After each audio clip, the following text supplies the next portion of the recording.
Šiuo metu tai norėčiau sustoti. Jaučiuosi, kad bėgu nuo kažko ir kokia to prasmė pradėjau galvoti. Gyvenau Kretingoj, galvoju, aš vėl noriu miesto, noriu žmonių, vėl noriu judesio. Per mažas spaudžia šitas kaimas, ypač žiemą. Ir tada suprantu, kad ne kaimas mane spaudžia. Kodėl man tiko tai porą metų, kodėl aš mėgavaus tuo. Čia yra mano šablonas nuolatinio keitimo, nuolatinio judesio, kažkas baimės, asimiliuoti su vietiniais. Tai dabar nusprendžiau, kad pasilieku pajūrį, pasilieku neribotą laiką. Ne dėl to, kad aš atimu iš savęs galimybę išvažiuoti iš čia, tiesiog noriu pavadinti pajūrį savo namais. Ir kai tu nuomojas būstą, tu turbūt nepirksi ąžuolinio stalo, bet kai tu turi savo sodybą, tu visiškai kitaip su juo elgies. Tai norėčiau su pajūriu elgtis kaip su savo namais, galbūt ir kūrybos formatu atiduoti duoklę, kad ir kaip labai myliu Vilnių, bet galbūt reiktų sustoti.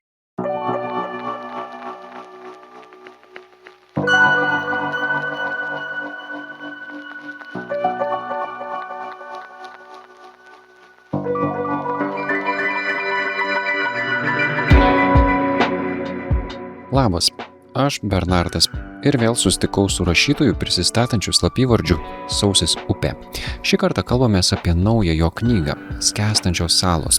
Nauja knyga, nauja ir susitikimo vieta. Esame Malkų įlankoje, priešais mus tyvuliuoja marios. Visai čia pat ir viena beje didžiausių salų Lietuvoje – Kiaulės nugara.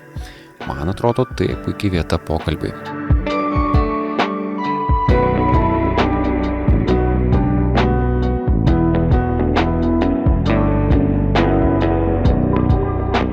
Kaip tu jautiesi čia būdamas?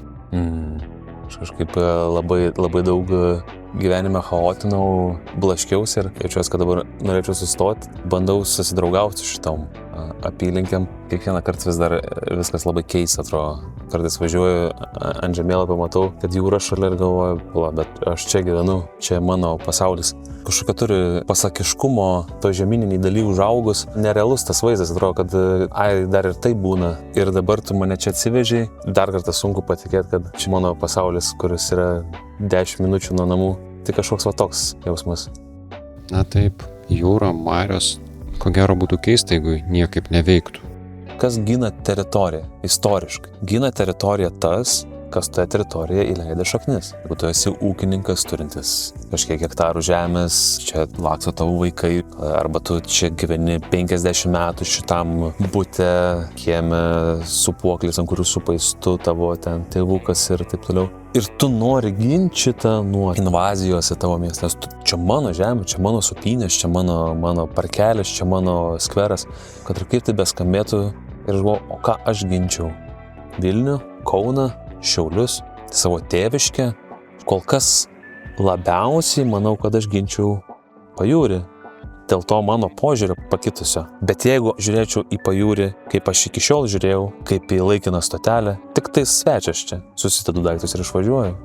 Svečio statusas yra žavus, bet jisai kažkada pradeda varginti. Nori tiesiog ateiti į barą ir tau tiesiog įpila to, ko tu visada geri. Kai prasidėjo maras, ką kaltino?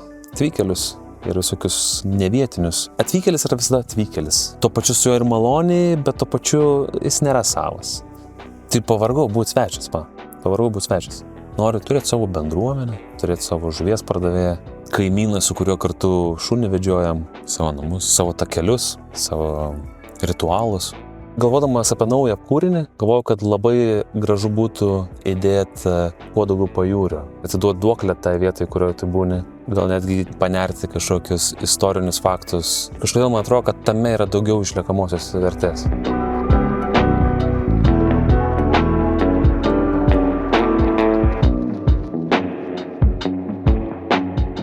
Ankstesnė tavo knyga vadinosi Šioje upėje aukso nerasite. Dabar parašei knygą Skęstančios salos. Ar tavo kūryboje vanduo atsirado, nes pats šiuo metu gyveni prie vandens?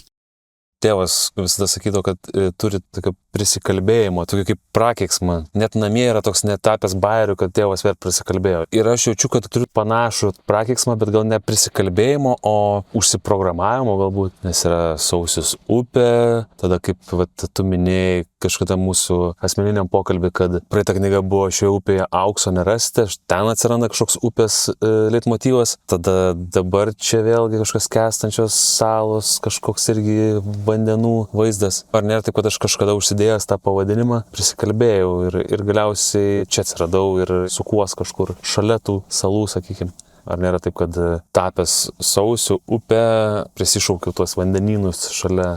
Tai jau 4 tavo knyga, ar prieš ją įmant į rankas reikėtų perskaityti ir ankstesnės? Visos knygos yra dienoraštis, gabalas ištrauktas iš gyvenimo ir paduotas skaitytojui. Vienas dienoraštis išleistas 2016, tai ir sakykime, štai mano etapas nuo 2014 iki 2016. Ir kaip jis atrodė? Daug savidestrukcijos, depresijos, priklausomybių ir panašiai. Ir tada ateina kitas etapas, tada yra kažkokios dievo paieškos, nors knyga parašyta kiek kitokią formą, bet jinai yra tiesiog tęstinumas. Tu paėmė ir sakai, dabar šitas bičas keliauja ieškoti dvasingumo. Ir tada štai kitas etapas, ateinu su knyga, kur yra sendaikčių nuotraukos, bandymas suprasti praėjusias kartas, dabartinės kartas, atrandu panašumą tarp jų, kalbu su močiutė, su tėvais, bandau suprasti, kodėl aš toks esu. Ir tada kitas dabar etapas, skęstančios salos atsiranda, ir jis atsiranda iš naujų įvykių, kažkokios sunkios skyrybos su žmogum, su kuriuo galvojau, kad čia jau viskas, važiuojam iki paskutinės stotelės kartu, pergalvojimai, kas su tavim negerai, žmonės augina vaikus, stato namus, o tu vis dar blaškais kaip čigonas su savo vežimu. Gyvenimas kažkokiuose moteliuose, pabėgimas į pajūrį, iš chaoso perėjimas į tylą, visišką ramybę, tada savotiškas išbuvimas, vėl noras žmonių. Faktas, kad pilna praeivių visokių. Čia užfiksuotas dar vienas etapas. Koks jis kitas bus, neįsivaizduoju. Net ir nenorėčiau žinoti, koks jis bus. Tai visos knygos yra dienoraščiai. Ir jeigu, pavyzdžiui, žmogus parašo man, pasakyk man, kurią knygą turėčiau skaityti pirmą. Tai aš sakyčiau pirmą, antrą, tada trečią, ketvirtą, penktą ir kiek jų ten bus toliau. Bet tuo pačiu gali įšokti į tą serialo, sakykime, seriją nuo vidurio ir vis tiek dar suprasi, kas vyksta. Ką reiškia pavadinimas skęstančios salos? Įsivaizduokime, kad mes salą vadinam žmogų atskirai nuo visų, savo mažam, izoliuotam pasaulį, be jokių tiltų, be jokių. Ir dar jeigu pridedam tą sluoksnį skęstančios salos, atrodo, kad kiekvienas esam paskendę savy.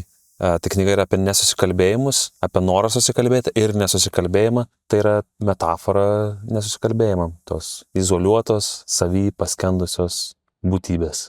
Geriausiai knygą nusakantis toks kaip ir frazė, kad tai yra apie bandymus susikalbėti ir nesėkmes bandant. Pirmas skyrius jungia tekstus, kurie yra apie tą didžiulį norą būti mylimu ir mylėti ir turėti žmogų šalia, duot, gaut, rūpintis.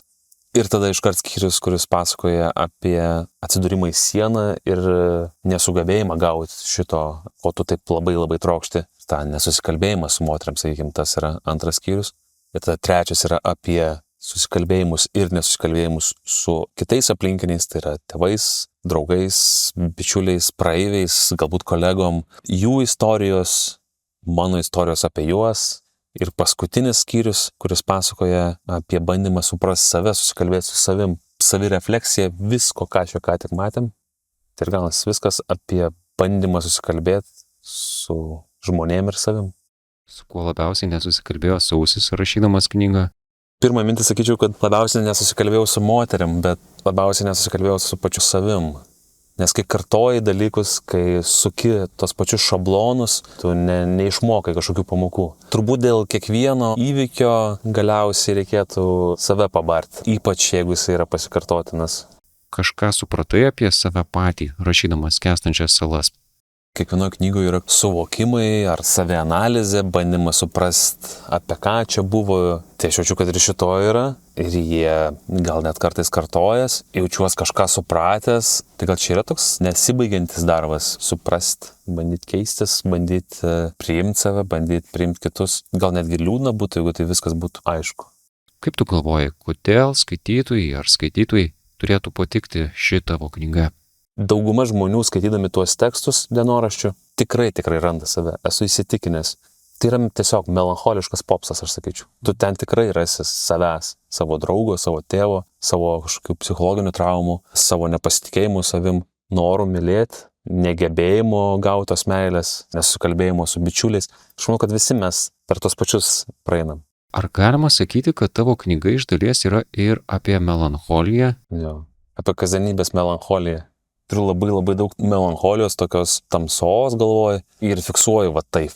Turbūt žmogus tą patį matydamas visai kitaip, galbūt kitas užrašytų su daugiau džiaugsmo, su daugiau emocijos. Pas mane gal atsiranda daugiau ironijos, daugiau buitiškumo, daugiau tokio. Yra romanai, kuriuos žmonės skaito, kad pabėgtų nuo realybės. Ir yra va šitie dienoraščiai, kuriais noriu sugrąžinti į realybę. Viskas šiek tiek purvina, šiek tiek nešvaru, šiek tiek skauda. Tie dienoraščiai primena tiesiog. Primena, kad viskas gerai, kad tu kartais jauties va taip. Kad tu kartais matai va taip. Ar skęstančios salos turi laimingą pabaigą? Bet ten nėra jokios nei pabaigos, nei pradžios, nei chronologinės sekos. Knyga baigėsi tekstu Aš esu red flagas, tas, su kuriuo geriau neprasidėk, apie kurį tavo mama sakytų, kad gal geriau nevažiuok su šituo į pasimatymą. Jeigu tai yra išvadas knygos, tas paskutinis tekstas, tai nėra geros pabaigos, bet aš nesakyčiau, kad tai yra išvadas, tai yra dar vienas tekstas iš daugumos tekstų.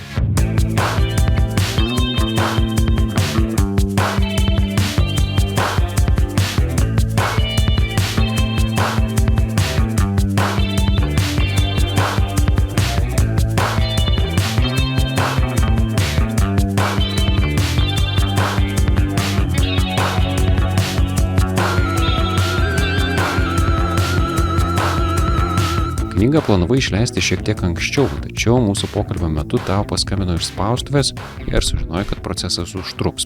Sugriuvo planai? Ne, negriuvo, ne. Čia, žinai, pats procesas jisai toks labai su daug mikroforce mažorų. Ten su kažkokiu dizaineriu dirbom, kažkas nutiko. Beje, iliustratorė yra iš Venesuelos. Teko kažkur ieškotis tarptautinio žmogaus, kad nupieštų. Ne dėl to, kad kažkas ten ypatingo buvo, tiesiog taip gavos. Kaip ieškojo iliustratorės? Esi minėjęs, kad rašydamas antrą knygą skiriai daug dėmesio formai. Norėjai, kad ją būtų malonu laikyti, vartyti. Kiekvieną kartą leidžiant vis naują knygą, aš lyg ir bandau, o kas jeigu dar kažkaip kitaip. Tai šį kartą iš tikrųjų sustojau, galbūt šitas pajūris, ta ramybė kažkokia, kodėl aš negaliu tiesiog pateikti skaitytojui labiau tekstus, o ne knygos įspūdingą formą. Nes aš suprantu, kad kiekvieną kartą neperšoksi vis daugiau. Ir klausimas, ar reikia peršokti. Kartais netgi sustoju ir paklausiu savęs, o tai apie ką šitas iš vis yra projektas. Tekstas yra pagrindinis dalykas, ne kažkokie socialinių tinklų trumpi video, ne nuotraukos surinktos, ne iliustracijų grožis. Tai sakyčiau, kad šį kartą iliustracijos labiau komplimentina turinį, bet niekaip nebando užgožti turinio. Jei reikėtų palyginti savo knygas, kuri tau pačiam labiausiai patiktų?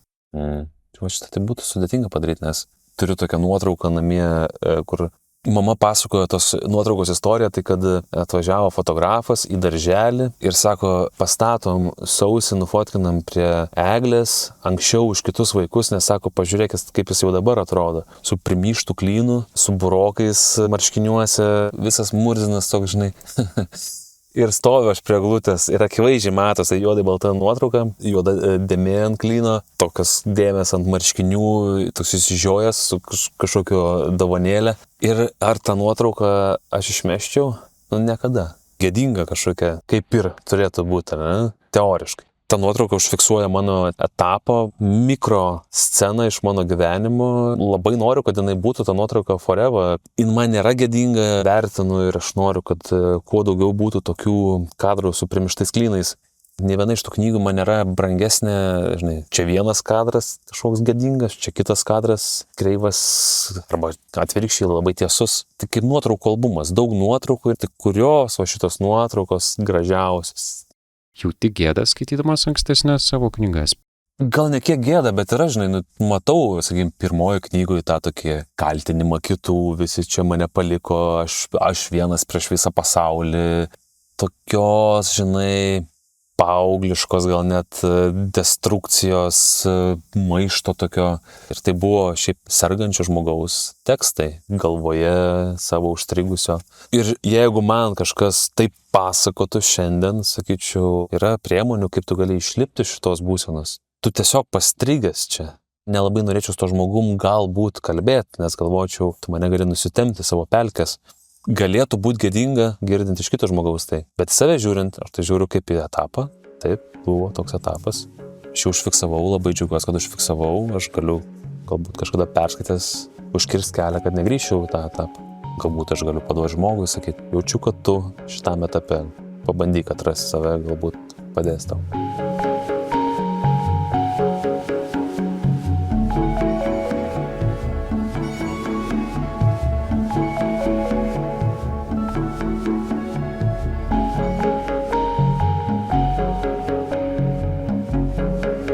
Kodėl apskritai rašai? Kas tau yra rašymas? Rašymas yra ir terapija, bet yra kaip ir gyvenimo būdas, taip nuleis kraują. Ir tų tekstų yra labai daug. Niekas jų nematė, niekas jų neskaitė. Nevadinčiau to meditacija. Kartais tai būna labai skausminga, labai taip. Kartais yra taip, kad aš verčiu save rašyti pagal griežtą planą, kaip laikrodis. Gyvenimas tave nori praryti, visada nori praryti. Tas informacinis triukšmas, sofa, šaldytuvas, žmonės šalia, miškas, kuris siūlo tau ramybę, pajūris su smėliu savo. Ir kodėl rašyti? Tu gali tiesiog visą vakarą pravaikščioti prie pajūrio. Bet po mėnesio, 2, aš jaučiuosi, kad o tai ką tu nuveiki? Kaip savotiška beprasmybė. Bijai beprasmybės? Esu įsitikinęs, kad mūsų egzistencijoje nėra jokios prasmės. Mes esam tik dulkės dydžio šviesos blyksnis laike, erdvėje, kito žmogaus gyvenime. Buvo, jau suklys, bet 100 popiežių. Kiek tu išvardintum jų? Tai bet teoriškai veidus atpažįsti gal kokių ten 3. Superžvaigždės kažkada buvo ir pasaulis net nebežino apie juos nieko. Mes net nesam net jų lygio, nėra ko susireikšminti. Tai taip, aš bijau beprasmybės, bandau vis tiek bent kažkaip savo sukurti tą prasmę ir galbūt kažką palikti, nors šiek tiek. Tai yra formulė, kuri padeda jausis ramiu, nes tai baugina. Kas tada motyvuoja iš vis atsikelti rytoj, kas motyvuoja iš vis sėsti mašiną, važiuoti darbą. Kūryba yra ta motyvacija, kur bent vienam, jeigu žmogui gera tai skaityti, jaučiu jau bent šiokią tokią prasmę tada. Mano ta egzistencija nebuvo veltui. Ar Sausis galėtų patarti kitiems, kaip išvengti tos beprasmybės? Turbūt geriausią patarimą duoda žmogus, kuris praėjo tą miško gabalą. Ar tu klausi bičio, kuris yra švarus, tvarkingas, su baltais kėdukais, stovintis prie miško rudens tokio pažliugusio? Ar tas, kuris visas purvinas, sudraskytas? Matai, kad jis turbūt kažkokį gabalą jau praėjo, kad ir nedaug. Jisai man būtų patikimesnis šaltinis. Galbūt ir tas autorius, kuris daugiau ieško, galbūt į tą chaosą įneria, gal jis gali pasakyti, kur neit, kuris miško takelis ne ten veda. Bet kokiu atveju aš nesakau, kaip elgtis. Nė vienas tekstas nėra didaktinis, nėra pamokantis. Jie labiau yra refleksijos savęs, kitų žmonių krūva dienoraštinių novelių. Kiekvienoje užkoduota žinutė, kurią aš gyvenu, etapas, norai, baimės, nusivylimai, tie miško takeliai. Bet jie nieko nemoko. Tu arba randi save, arba nepatiki. Nes pamenu kažkokią knygą žmogus skaitė ir sako, aš skaičiau ir man buvo pikta. Kaip ir knyga patiko, bet man buvo pikta. Daug vietų aš nesutikau su tai. Bet aš niekada ir nebandžiau įrodyti, kad mano tiesa teisinga.